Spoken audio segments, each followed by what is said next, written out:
बड़ों में या बच्चों में ये कान की बहने की बीमारी में कोई फ़र्क है या एक ही चीज़ है? अब बच्चे बता नहीं सकते, बड़े जो है बताते हैं कान में दर्द हो रहा है। छोटे बच्चे जो 6 महीने के गोद में हैं या साल के हैं, हाँ। साल के, उनके लिए बड़ा मसला होता है। बच्चा रोता है, माँ परेशान होती है, बच्चों के डॉक्टर के पास ले जाते हैं। बच्चों के डॉक्टर बहुत अच्छे डॉक्टर होते हैं, लेकिन सवाल है कि कान के लिए मुआयने की वो सहूलतें, वो तमाम तजर्बा जो है उन बच्चों के डॉक्टरों को इतना अच्छा नहीं होता। तो अक्सर फिर बच्चों के डॉक्टर जब एक आध दिन दवा दे के फिर हमारे पास भेज देते हैं। तो इनफैक्ट होता ही है कि माओ को चाहिए, अब यहाँ पर तो ये ना कि फैमिली फिजिशियन का कंट्रोल नहीं है पेशेंट पर, पेशेंट खुद वॉक इन कर जाता है स्पेशलिस्ट के पास। तो ऐसे में बच्चों के अगर पॉटी सही है, बच्चे पेट ऐसे नहीं कर रहे रोते में, सर हिला रहे हैं, बार बार कान का तरफ हाथ जा रहा है, माँ जो है दबा के देख ली कान की दबाने से दर्द हो रहा है, तो इसका मतलब कान में दर्द है। तो ऐसे बच्चों को फिर तो उनको हमसे रुजू करना चाहिए। नहीं, आप क्या समझते हो कि ये कान के बहने की बीमारी बच्चों में ज़्यादा है या बड़ों में? मेरा थोड़ा इस तरफ। मेरे पास जो आते हैं दोनों हैं, बड़ों में ज़्यादा है। अच्छा, क्योंकि बच्चों में है और ख्याल नहीं किया जाता तो बड़े हो जाते हैं वो। अच्छा, जो पर्दे में सुराख हो जाता है, जो कान के जो ऊपर, क्या वो हमेशा रहेगा या वो ठीक हो सकता है? अगर सुराख छोटा है और 3 महीने में हील ना हो तो वो हमेशा रहेगा, जिसकी हील होने के चांसेस बहुत कम है।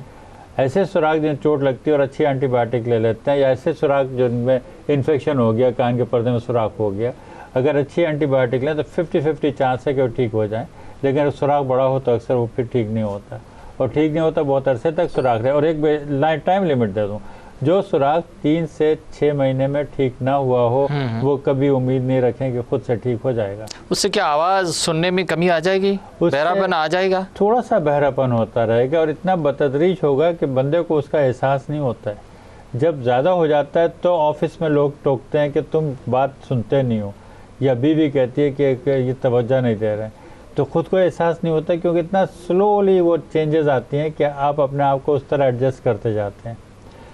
तो अच्छा, जो इन्फेक्शन होता है क्या वो पर्दे पे होता है या कान के जो पीछे जो हड्डियां हैं? देखिए, पर्दे को तो गला दिया उसने, हाँ। पीछे जो बदगोश्त सा बन गया मवाद रह के, जैसे लाल लाल नहीं हो जाता गोश्त के लोथड़े की तरह वो कान के अंदर हो जाता है। उसमें जो हड्डियां हैं वो इस तेजाबियत में, इसके जरा जो पस में गल जाता है उनका जॉइंट।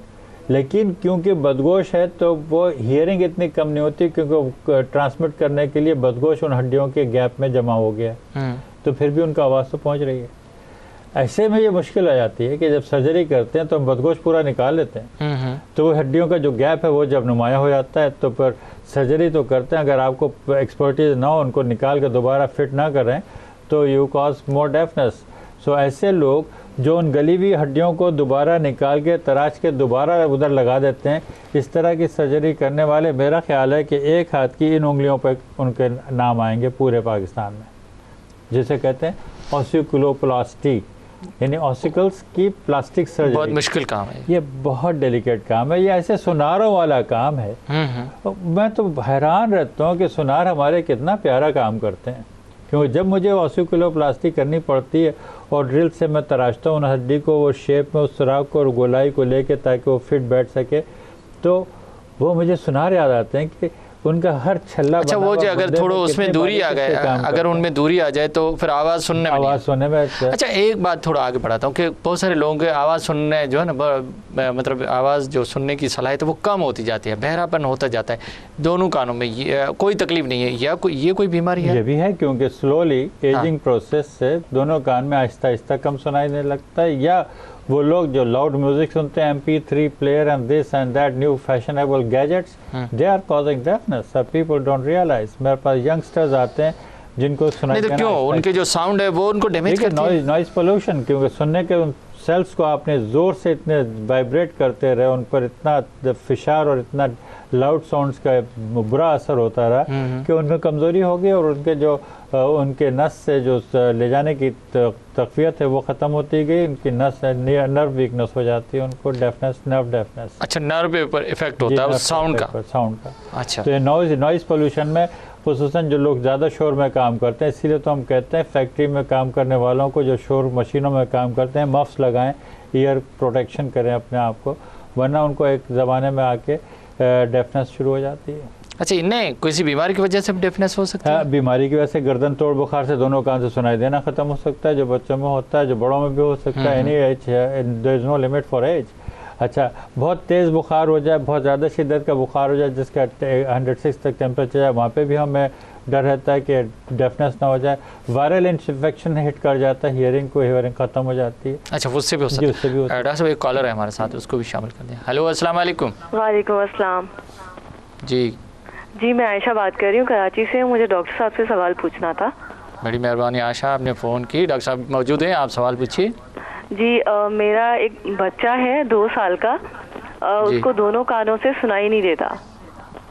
तो फिर डॉक्टर्स ने सजेस्ट किया कि उसको कोक्लियर इम्प्लांट कराएं। तो उसके बारे में डॉक्टर साहब से रिक्वेस्ट है कि वो ज़रा इसके बारे में कुछ बताएं। बिल्कुल ही सुनाई नहीं देता? नहीं, बिल्कुल सुनाई नहीं देता। कोई टेस्ट इन्वेस्टिगेशन आपने कराई है? हाँ, चेक करवाया था डॉक्टर साहब को। ENT स्पेशलिस्ट थे, तो उन्होंने कुछ टेस्ट सजेस्ट किए थे। सर्जरी कोई नहीं हुई अभी तक। अच्छा, आप क्या कह रहे हैं? डॉक्टर टेस्ट कराया होगा। डॉक्टर साहब, आप कोई सवाल पूछेंगे आशा से? नहीं, उसका टेस्ट हो चुका है, कोक्लियर इम्प्लांट सर्जरी बताई है। आपको सवाल नहीं है? ठीक है आशा, आपको जवाब देते हैं। बड़ी मेहरबानी आपकी। जी सर, क्या होगा इस बच्चे के लिए जो सुनता नहीं है, 2 साल का है? क्या सर्जरी से ठीक हो जाए? पैदाइशी होते हैं, सुनते नहीं है, या बच्चों को गर्दन तोड़ बुखार हो जाए किसी वजह से, वो सुन नहीं रहे, पैदाइश में डिले हो जाए, डिले क्राई में देर से वो रोएं, या बच्चे को जब हमल से हो माँ तो उस वक्त उनको रूबेला या मेजल्स हो जाए during pregnancy, specially first 3 months of pregnancy, या बच्चों को जब वो कंसीव करके प्रेगनेंसी में है बेचारी कोई दवा खाती है तो उसके मुझे असरात हो जाए। तो ये तमाम चीज़ें हैं जो पैदाइशी तौर पर बच्चों को सुनाई देने से महरूम कर देते हैं। दोनों कान से बहरे पैदा होते हैं बच्चे। ठीक है। ऐसे बच्चे जो बहरे पैदा होते हैं, दोनों कान से नहीं सुनते, बोलना नहीं सीखते हैं, तो वो डेफ और म्यूट कहलाते हैं। ठीक है। रफली लोग ये कहते हैं, उनकी समात क्योंकि नहीं है, सुन नहीं सकते तो बोल नहीं पाते हैं। तो ऐसे बच्चों को रिहेबिलिटेट करने के लिए पहले तो उनकी तशखीस की जाती है। जैसे इन्होंने बताया उस बच्चे के, जो भी बच्चा था मुझे याद नहीं है, तो उसका जो है इन्होंने टेस्ट करवाया डॉक्टर्स ने और कोक्लियर इम्प्लांट बताया, यानी उसके सुनाई देने। इसमें क्या करोगे? क्या इसकी जो कोक्लियर इम्प्लांट में क्या कोई सर्जरी है खास? कोक्लियर इम्प्लांट वो खास सर्जरी है जिसे मैंने पहला किया था सन 2000 में, अल्लाह का शुक्र है, जिसमें इम्प्लांट कर देते हैं। एक मशीन सी होती है छोटी सी जो अंदर रखते हैं। कोक्लियर इम्प्लांट में कोक्लिया इम्प्लांट नहीं हो रहा है, एक मशीन हमने इम्प्लांट की जो कोक्लिया की जगह टेक ओवर कर ले सुनाई देने के सिस्टम को, वो अंदर रख देंगे। लोगों को बता दूं व्हाट इज कोक्लिया। हाँ, ये थोड़ा बता दो। कान के 3 हिस्से होते हैं, जैसे मैंने कहा बाहर हिस्सा पर्दे तक, पर्दे के बाद वाला हिस्सा जो हड्डियां पानी को हिला रही वो पानी कोक्लिया में है। अच्छा, ऐसे गोल सा गोंगा जैसी वो स्नेल की तरह हड्डी है base of the brain, skull base में। तो उसमें जो पानी हिल रहा है कोक्लिया में, उससे हिस जा रही दिमाग को। अब उस कोक्लिया के पानी के हिलने की सलाहियत जो इलेक्ट्रिक करंट पैदा करके दिमाग तक भेजने की खत्म हो गई किसी भी वजह से। किसी भी वजह। ठीक है।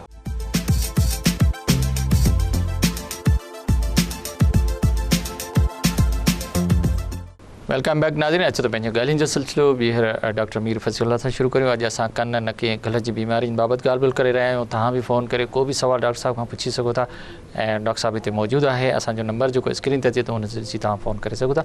ऐं जेॾीमहिल तव्हां फ़ोन करियो त पंहिंजे टीवी जो घटि आवाज़ु घटि रखो त जीअं डॉक्टर साहब ताईं असां ताईं तव्हांजो आवाज़ु आराम से पहुंच सके। डॉक्टर साहब तक उन्होंने जो डॉक्टर साहब वक्फे से पहले बात हो रही थी फेज़ को, जो आपने बोला कि पानी जमा हो गया या उसका अभी कान बंद है, तो इसका कोई इलाज आप बता रहे थे, क्या सिर्फ दवाइयों से ठीक होगा या सर्जरी करनी पड़ेगी? के अलावा कुछ करना पड़ेगा। या तो इसके जो ट्यूब खुल रहा है उसको लोकल एप्लीकेशन करें, कैमरे के जरिए निगाह जाके उसको दवाई लगाएं वहाँ पर कि श्रिंक हो जाए, खुल जाए। अगर ना खुले तो फिर जिसकी बहुत उम्मीद है खुल जाएगा, ना खुले तो आजकल नया आया है टेक्निक कि हम कैमरे के जरिए निगाह जाके साइनोप्लास्टी जैसे कहते हैं, इसका यूस्टेशन प्लास्टी, ट्यूब प्लास्टी कर देते हैं। यूस्टेशन ट्यूब को गुब्बारे से खोल देते हैं जैसे एंजियोप्लास्टी होती है। सही है। तो वो अभी मैंने नहीं, मेरा मतलब दवाई से ठीक नहीं होगा ये? दवाएं तो लेनी पड़ेंगी। अच्छा। दवाएं तो लेनी पड़ेंगी, हो सकता है दवाओं से ठीक हो जाए, लेकिन थोड़ा सा प्रोसीजर इनको शायद करना पड़ जाए। अच्छा, मतलब किसी डॉक्टर के पास जाना चाहिए। अच्छा डॉक्टर साहब, अक्सर बच्चों में ऐसा होता है कि वो कान में दर्द की शिकायत भी करते हैं, कान बहते भी रहते हैं। क्या बड़ों में या बच्चों में ये कान की बहने की बीमारी में कोई फ़र्क है या एक ही चीज़ है? अब बच्चे बता नहीं सकते, बड़े जो है बताते हैं कान में दर्द हो रहा है। छोटे बच्चे जो 6 महीने के गोद में हैं या साल के हैं, हाँ। साल के, उनके लिए बड़ा मसला होता है। बच्चा रोता है, माँ परेशान होती है, बच्चों के डॉक्टर के पास ले जाते हैं। बच्चों के डॉक्टर बहुत अच्छे डॉक्टर होते हैं, लेकिन सवाल है कि कान के लिए मुआयने की वो सहूलतें, वो तमाम तजर्बा जो है उन बच्चों के डॉक्टरों को इतना अच्छा नहीं होता। तो अक्सर फिर बच्चों के डॉक्टर जब एक आध दिन दवा दे के फिर हमारे पास भेज देते हैं। तो इनफैक्ट होता ही है कि माओ को चाहिए, अब यहाँ पर तो ये ना कि फैमिली फिजिशियन का कंट्रोल नहीं है पेशेंट पर, पेशेंट खुद वॉक इन कर जाता है स्पेशलिस्ट के पास। तो ऐसे में बच्चों के अगर पॉटी सही है, बच्चे पेट ऐसे नहीं कर रहे रोते में, सर हिला रहे हैं, बार बार कान का तरफ हाथ जा रहा है, माँ जो है दबा के देख ले कान की दबाने से दर्द हो रहा है, तो इसका मतलब कान में दर्द है। तो ऐसे बच्चों को फिर तो उनको हमसे रुजू करना चाहिए। नहीं, आप क्या समझते हैं कि ये कान के बहने की बीमारी बच्चों में ज़्यादा है या बड़ों में? मेरा थोड़ा इस तरफ, मेरे पास जो आते हैं दोनों हैं, बड़ों में ज़्यादा है। अच्छा, क्योंकि बच्चों में है और ख्याल नहीं किया जाता तो बड़े हो जाते हैं वो। अच्छा, जो पर्दे में सुराख हो जाता है जो कान के जो ऊपर, क्या वो हमेशा रहेगा या वो ठीक हो सकता है?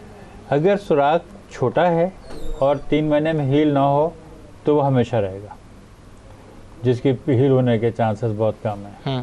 ऐसे सुराख जिन चोट लगती है और अच्छी एंटीबायोटिक ले लेते हैं, या ऐसे सुराख जिनमें इन्फेक्शन हो गया, कान के पर्दे में सुराख हो गया, अगर अच्छी एंटीबायोटिक लें तो 50-50 चांस है कि वो ठीक हो जाए।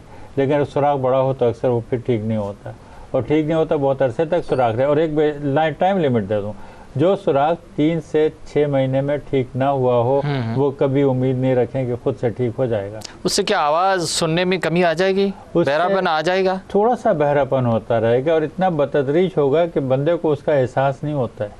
जब ज़्यादा हो जाता है तो ऑफिस में लोग टोकते हैं कि तुम बात सुनते नहीं हो, या बीवी कहती है कि ये तवज्जो नहीं दे रहे हैं, तो खुद को एहसास नहीं होता, क्योंकि इतना स्लोली वो चेंजेस आती हैं कि आप अपने आप को उस तरह एडजस्ट करते जाते हैं।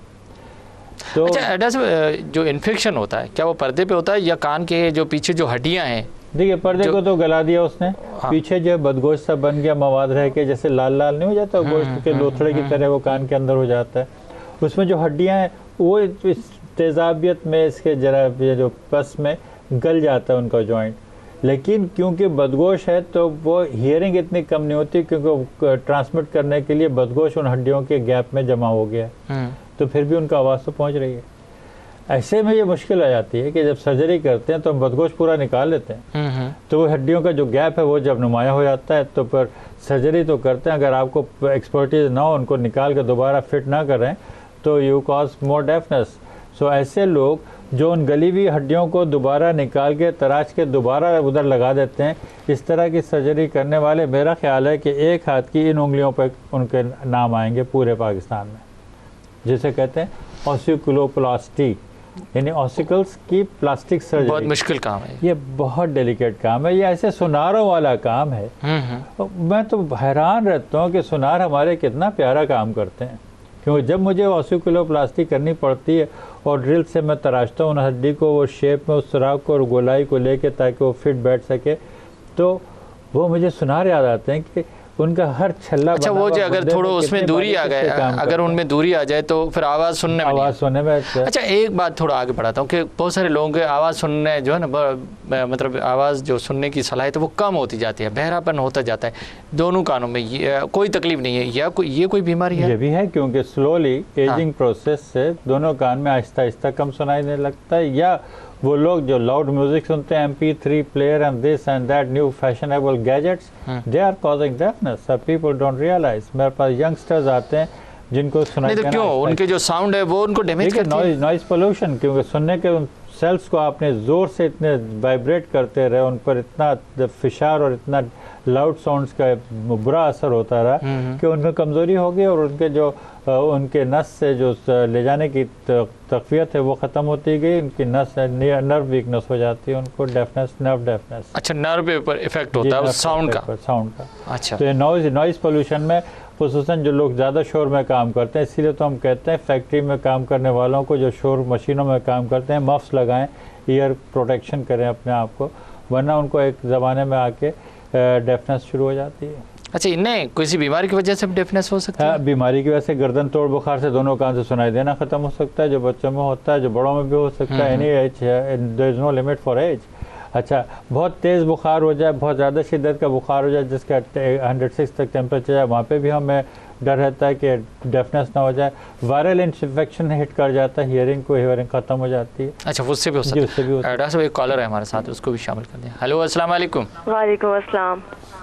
जी, मैं आयशा बात कर रही हूँ कराची से। मुझे डॉक्टर साहब से सवाल पूछना था।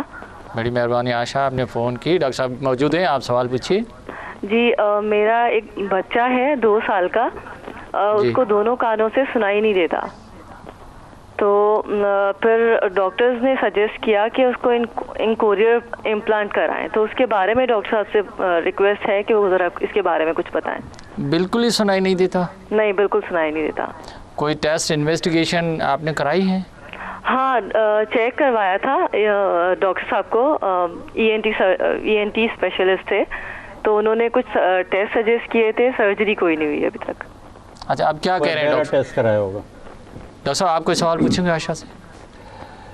नहीं, उसका टेस्ट हो चुका है, कोक्लियर इम्प्लांट सर्जरी बताई है। आपको सवाल नहीं है? ठीक है आशा, आपको जवाब देते हैं। बड़ी मेहरबानी आपकी। जी सर, क्या होगा इस बच्चे के लिए जो सुनता नहीं है, 2 साल का है? क्या सर्जरी से ठीक हो जाए? पैदाइशी होते हैं, सुनते नहीं है, या बच्चों को गर्दन तोड़ बुखार हो जाए किसी वजह से, वो सुन नहीं रहे, पैदाइश में डिले हो जाए, डिले क्राई में देर से वो रोएं, या बच्चे को जब हमल से हो माँ तो उस वक्त उनको रूबेला या मेजल्स हो जाए during pregnancy, specially first 3 months of pregnancy, या बच्चों को जब वो कंसीव करके प्रेगनेंसी में है बेचारी कोई दवा खाती है तो उसके मुझे रसरात हो जाए। तो ये तमाम चीज़ें हैं जो पैदाइशी तौर पर बच्चों को सुनाई देने से महरूम कर देते हैं। दोनों कान से बहरे पैदा होते हैं बच्चे। ठीक है। ऐसे बच्चे जो बहरे पैदा होते हैं, दोनों कान से नहीं सुनते, बोलना नहीं सीखते हैं, तो वो डेफ और म्यूट कहलाते हैं। ठीक है। रफली लोग ये कहते हैं। उनकी समात क्योंकि नहीं है, सुन नहीं सकते, तो बोल नहीं पाते हैं। तो ऐसे बच्चों को रिहेबिलिटेट करने के लिए पहले तो उनकी तशखीस की जाती है। जैसे इन्होंने बताया उस बच्चे के, जो भी बच्चा था मुझे याद नहीं है, तो उसका जो है इन्होंने टेस्ट करवाया डॉक्टर्स ने और कोक्लियर इम्प्लांट बताया, यानी उसके सुनाई देने। इसमें क्या करोगे? क्या इसकी जो कोक्लियर इम्प्लांट में क्या कोई सर्जरी है खास? कोक्लियर इम्प्लांट वो खास सर्जरी है जिसे मैंने पहला किया था सन 2000 में, अल्लाह का शुक्र है, जिसमें इम्प्लांट कर देते हैं। एक मशीन सी होती है छोटी सी जो अंदर रखते हैं। कोक्लियर इम्प्लांट में कोक्लिया इम्प्लांट नहीं हो रहा है, एक मशीन हमने इम्प्लांट की जो कोक्लिया की जगह टेक ओवर कर ले सुनाई देने के सिस्टम को, वो अंदर रख देंगे। लोगों को बता दूं व्हाट इज कोक्लिया। हाँ, ये थोड़ा बता दो। कान के 3 हिस्से होते हैं, जैसे मैंने कहा बाहर हिस्सा पर्दे तक, पर्दे के बाद वाला हिस्सा जो हड्डियां पानी को हिला रही वो पानी कोक्लिया में है। अच्छा, ऐसे गोल सा गोंगा जैसी वो स्नेल की तरह हड्डी है base of the brain, skull base में। तो उसमें जो पानी हिल रहा है कोक्लिया में, उससे हिस जा रही दिमाग को। अब उस कोक्लिया के पानी के हिलने की सलाहियत जो इलेक्ट्रिक करंट पैदा करके दिमाग तक भेजने की खत्म हो गई किसी भी वजह से। ठीक है। उस कोक्लिया को तो हम इम्प्लांट नहीं करते, हम एक मशीन लगा देते हैं कान के पीछे की तरफ, और यहाँ से एक हम फाइबर डालते हैं या केबल डालते हैं, बारीक सा तार डालते हैं कोक्लिया के अंदर, जो कोक्लिया को स्टिमुलेट करता है, रिसीव करता है। ये मशीन रिसीव करती है जो अंदर हमने इम्प्लांट कर दी है। प्रोसेसर एक लगाना पड़ता है। इम्प्लांट ऐसे नहीं कि नजर ही नहीं आएगा। इम्प्लांट तो अंदर रह गया, बुला के ऑपरेशन कर दिया, इम्प्लांट कर दिया, टांके लगा दिए, घर भेज दिया। फिर वो जब 1 महीने के बाद नहीं, वो फाइबर जब उसमें करंट आएगा, ऑन करते हैं 1 महीने के बाद। जब हम स्विच ऑन करते हैं तो एक आले की किस्म की चीज़ यहाँ पे लगा देते हैं जिसके अंदर मैग्नेट होता है। अंदर जो हमने चीज़ इम्प्लांट की हुई उसमें भी मैग्नेट है, तो ये चिपक जाता है स्किन के ऊपर, तो ये चिपका रहता है। ये रिसीव करता है साउंड को, जो बाहर इन्वायरमेंट जो भी आवाज़ है उस साउंड को चेंज करता है मैग्नेटिक एनर्जी में। Magnetic energy is change into the cochlea. वहाँ पर ये तार से जो जा रहा है, हमने इम्प्लांट का तार वहाँ तक डाला है, वहाँ पर इलेक्ट्रिकल इम्पल्स पैदा हुआ।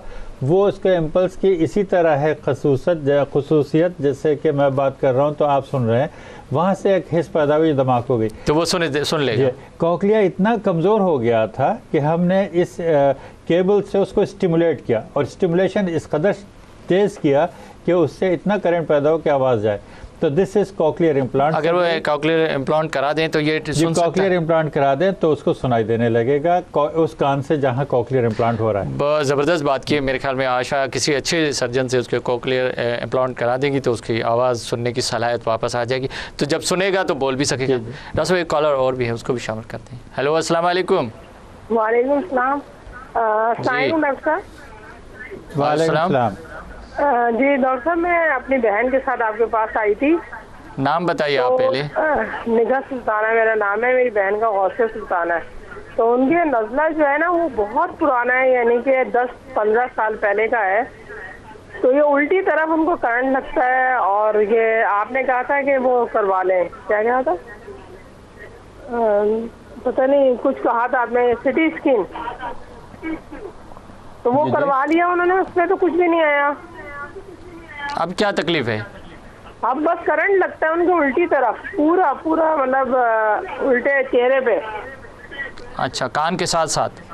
जी जी जी पूरा, और ये आधे सर में दर्द भी है और कोने पे जो है ना एक। कोई डॉक्टर साहब आपका सवाल है? कान में दर्द भी होता है इनके क्या?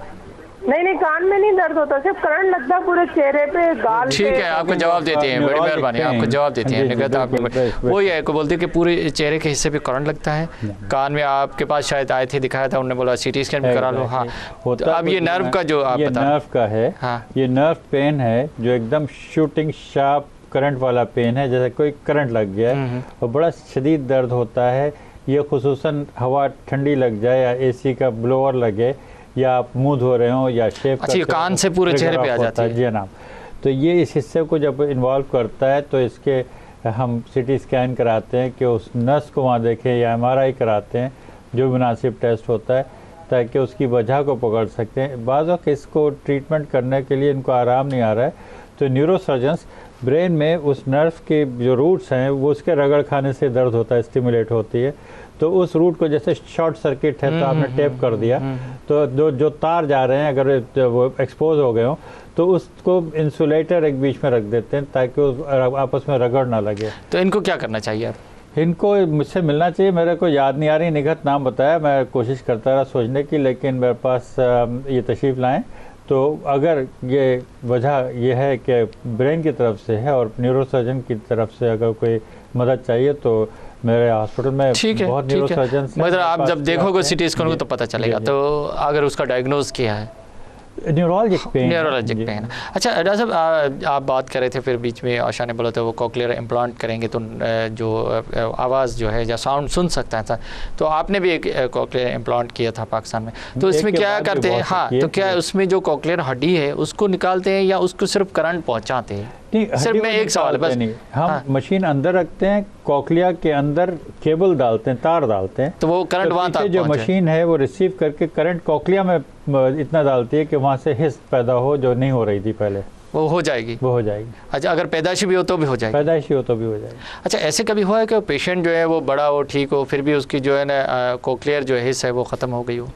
अगर ऐसा होता है, गर्दन तोड़ बुखार हो जाए अडल्ट को भी तो हो सकता है, तो वो मतलब किसी बीमारी की वजह से हो सकता है। बिल्कुल। डॉक्टर साहब एक कॉलर है, उसको शामिल करते हैं। हेलो, अस्सलाम वालेकुम। वालेकुम सलाम। साईं केर था ॻाल्हायो, किथां? आऊं चंबड़ मां मीर हसन पियो ॻाल्हायां। वॾी महिरबानी मीर हसन। हा साईं, मुंहिंजे कननि में तकलीफ़ आहे, ॿिन्हिनि में। छा थींदो कननि में? कननि में कन बंदि लॻा पिया आहिनि ऐं गले में टॉन्सिल्स आहिनि। अच्छा, घणो अर्सो थी वियो? लॻे थो, उन करे डॉक्टर साहब खे चवंदा इन बारे में को ॿुधायो। घणो अर्सो थी वियो आहे तव्हांजे कन बंदि थी वियो? मूंखे काफ़ी वक़्तु थियो आहे, 12 साल थी विया आहिनि। कान भगे तो कान में पानी अचे तो कननि मां? न, कननि में पीतो पर दवा वग़ैरह खाधी, हाणे बंदि थी वियो, कन बंदि आहिनि, ॿुधण में थोरो घटि। अच्छा, डॉक्टरनि खे ॾेखारियो अथव? काफ़ी डॉक्टरनि खे ॾेखारियो। अच्छा, बस दवा खाओ तो ठीकु आहे, वरी छॾे वापसि थी थो वञे? हा, वापसि न, दवा जो फ़ाइदो नथो थिए। घणी उमिरि आहे तव्हांजी? मुंहिंजी उमिरि तक़रीबन 45 साल आहे। ठीकु आहे, तव्हांखे जवाब ॾियो। हाँ, बड़ी मेहरबानी तव्हांजी। ये बोलता बंद ही रहता है, दवाई लेता हूँ, ठीक है, पानी बहता था पहले, अब वो बंद हो गया दवाई खाने से। देखिए 10-12 साल हो गया, 10-12 साल हो गए। ये मैं आपसे ये जिक्र कर रहा था भाई, आप भी सुना गौर से कि कान बह बह के बंद होने लगते हैं और वो बंद रहकर सुनाई देना घट हो जाता है, बिल्कुल कम हो जाता है उसमें, और वो बंद जैसे कोई वो भरे हुए हैं पानी से, उससे भरे हैं पानी से। इसको हम सर्जरी से ठीक कर सकते हैं। अच्छा। मैंने आज ही एक सर्जरी की जिसमें एक बंदे का एक कान से बिल्कुल सुनाई देना नहीं था और दूसरा जो कान ठीक था उसमें सुराख हो गया, और जिससे सुनता है सुराख है उसमें और बदगोश है और बंद है जैसे इनकी तरह। तो उसका तो इसमें क्या बदगोश्त आ गया होगा या पस जमा हो गई होगी? बदगोश होकर वो भी खुश्क हो गया, जब दवाई ले रहे हैं कह रहे हैं कि दवाई लेता हूँ ठीक होता हूँ, वो खुश्क हो जाता है तो और कम सुनाई देता है, क्योंकि बदगोश का दवा लेने के बाद वो जो बदगोश जो है वो सिकुड़ता है, तो जो गैप है हड्डियों का सुनाई देने का, एक दूसरे से हिलती है, लगी हुई हैं हिलती हैं तो सुनाई देता है, तो उनका हिलना और कम हो जाता है और कान बंद है। तो इसको क्या है, ये दवाई से या कान को साफ करने से ठीक नहीं होगा? इनका एक्सरे होंगे, इनका ऑपरेशन होगा, इनकी ऑसिकुलोप्लास्टी होगी। लगता ये है कि जिस तरह इन्होंने डिस्क्राइब किया, इनके कान को खोल के इनके हर चीज़ जैसे होता है ना, लेथ मशीन में भेजते हैं इंजन को और उसके साइज का पिस्टन लगाते हैं। मतलब किसी अच्छे डॉक्टर के पास जाए ऐसे, good surgeon who knows the job, who knows the surgery, जिसको आती है सर्जरी। बाकी ये जो नॉर्मल दवाइयों से ठीक नहीं होगा? नहीं, नॉर्मल दवा से ठीक। अच्छा, बोलते मेरे टॉन्सिल भी रहते हैं, इसका क्या इफेक्ट? टॉन्सिल रिकरेंट टॉन्सिल से भी हो जाता है, तो उनके टॉन्सिल भी शायद निकलवाने पड़ेंगे। तो उनके वजह से भी कान पे असर पड़ेगा? जी बिल्कुल, उनसे पड़ सकता है, उसकी वजह से भी पड़ सकता है। अच्छा, आप जिक्र कर रहे थे बड़ों में भी अगर कोई जैसे कॉक्लियर इम्प्लांट जो है ना, अगर बड़े एज में भी डेफनेस टोटल हो जाए दोनों कान से तो इम्प्लांट किया जा सकता है और होता है, कॉक्लियर इम्प्लांट करते हैं। बड़ों में तो पोस्ट लिंगुअल है ना, जबान तो उनको आती है, बड़ी अच्छी बात है, इम्प्लांट लगाओ और फिर बोलने लगे। अच्छा डॉक्टर साहब, कुछ जैसे थे वो सर्जरी नहीं करते हैं, कुछ भी नहीं करते, मगर वो हेयर प्लांट सिर्फ लगाते थे कान में, ये क्यों, ये क्या वजह है? हियरिंग एड की बात। हाँ, हियरिंग एड, ये क्या है, ये क्या करता है? हियरिंग एड जो है ना, अगर जो कॉलर को शामिल करते हैं फिर उसको जवाब। हेलो, अस्सलाम वालेकुम। जी हाँ, कौन बात करें, कहाँ से? जी, मेरा नाम कमल है। मेरे कानों में प्रॉब्लम ये है कि जब भी मैं कुछ भी होता है ना कान में, जैसे स्टेथोस्कोप में टक टक नहीं आती, ऐसे हो रहा है और दूर से सुनाई कम दे रही है। मैंने बहुत से डॉक्टरों को भी दिखाया, स्पेशलिस्ट हैदराबाद, कराची और नवाबशाह वाले डॉक्टरों को भी दिखाया, लेकिन अभी तक कोई फायदा नहीं हुआ। ये खुद डॉक्टर लगते हैं, इन्होंने ऑडियोग्राम कराया क्योंकि इन्होंने कहा स्टेथोस्कोप की धक धक। आप डॉक्टर हैं? जी, आप खुद डॉक्टर हैं? नहीं, मैं डॉक्टर नहीं हूँ। अच्छा, चलो ठीक है। तो डॉक्टर साहब ने जिन डॉक्टरों को आपको दिखाया उनने क्या मशवरा दिया आपको? जी, उस डॉक्टर ने कहा ये 8 महीने ये दवाई यूज कर लें, वही यूज की तो उसमें वीकनेस हो रही थी और प्रॉब्लम बहुत सारे हो रहे थे। उसने कानों की सफाई भी की, लेकिन फिर भी कोई फायदा नहीं हुआ। टेस्ट किया, हियरिंग टेस्ट किया। आपने हियरिंग टेस्ट कराया, आवाज की टेस्ट कराई? हेलो जी, हाँ, गले की भी टेस्ट करवाई है, लेकिन उसमें कोई फायदा नहीं हुआ। जो डॉक्टर कहता है ये दवाई यूज करो, वो यूज करो, लेकिन कभी किसी ने जो 100% एडवाइस नहीं दी क्या ये यूज अभी आपको क्या तकलीफ है इस वक्त आपको? अब पहले तो मुझे यही तकलीफ थी, जब जैसे स्टेथोस्कोप में कुछ आवाज सुनाई नहीं देता, जिससे हाथ लगाते हैं, टच करते हैं, ऐसे हो रहा था। अब मैं जो दूर से सुनाई देता है ना, वही नहीं सुन सकती, वो कम हो रही है। ये जो है मेरा बड़ा भाई भी है, उसका भी यही प्रॉब्लम है, तो इसीलिए मैं डॉक्टर साहब से एडवाइस लेना चाहती हूँ, क्या हमें किस डॉक्टर को अच्छे को दिखाना चाहिए या क्या करना? ये डिस्ट्रिक्ट नौशहर फिरोज। ठीक है, आपको जवाब देते हैं। बड़ी सुनाई देने का टेस्ट हुआ है जी? सुनाई देने का टेस्ट हुआ है आपका? हाँ, नहीं, वो टेस्ट नहीं हुआ। डॉक्टर साहब ने टेस्ट किया था, जो मैंने हैदराबाद दिखाया था, उसने तो 2-3 साल इलाज किया था, लेकिन वो तो जो स्टेथोस्कोप में ठक ठक होती है वही तो बंद हो गई, लेकिन दूर से जब मेडिसिन यूज की ना, दूर से उसकी सुनाई कम हो रही है मेरी। ठीक है, आपको जवाब देते हैं, बड़ी मेहरबानी। इसका मसला ये है कि दूर से सुनाई ही नहीं देता, इसको क्या करना चाहिए, क्या एडवाइस करेंगे इनको? She has got otosclerosis। मेरा एडवाइस ये होगी कि इनका प्रॉपर हियरिंग टेस्ट होना चाहिए, इनका साथ में टिम्पैनोमेट्री, यानी कान में ऐसे हम प्रोब लगाते हैं तो ग्राफ आता है जिससे प्रेशर मिडल ईयर का मालूम होता है कि कान के पर्दे के पीछे हड्डियों के दरमियान पानी तो नहीं है, वो जो फैज़ मोहम्मद ने सवाल किया था, पानी नहीं जमा हो।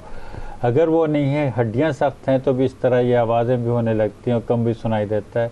अगर ये कभी कराची आए तो इनके टेस्ट कर लेंगे और इनका जो है टेस्ट करके सर्जिकल ट्रीटमेंट में भी नीडेड फॉर हर जो हो सकता है। मतलब किसी अच्छे सर्जन को दिखा के इसका अगर सर्जरी या लेज़र की जाए तो बेहतर तरीके से इसका इलाज हो सकता है। कोई समझ, मगर कम हो रहा है, 10-12 साल है, बहुत बड़े अरसे से इलाज कैसे उसको किसी अच्छे सर्जन कह रहे हैं कि भाई को भी, हाँ, कुछ फैमिली का भी मसला है। डॉक्टर साहब, टाइम भी खत्म होने लगा, आखिर में मैसेज पैगाम क्या देंगे? पैगाम ये कि कान के बहने को आराम से ना लें, इसका सही इलाज कराएं, इसका मुकम्मल इलाज कराएं, जब वक्त है कि खुद बहना बंद ना हो जाए, ताकि बहरेपन से बच सकें।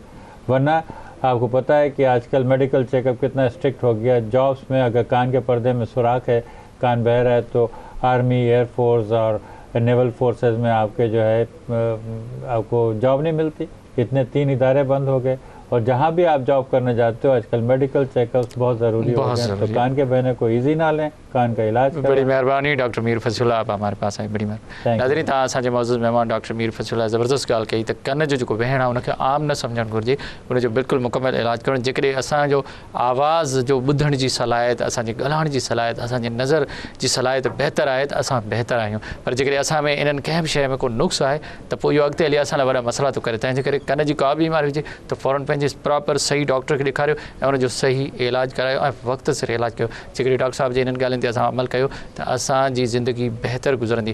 पंहिंजो बि ख़्यालु करियो, ॿियनि जो बि ख़्यालु रखो, पाण बि ख़ुशि रहो, ॿियनि खे बि ख़ुशि रखो। इन ते प्रॉम लाइफ लाइन जो वक़्तु पूरो थियो। पंहिंजे मेज़बान डॉक्टर वाहिद बख्श पंवर खे इजाज़त ॾींदा। अल्लाह हाफ़िज़।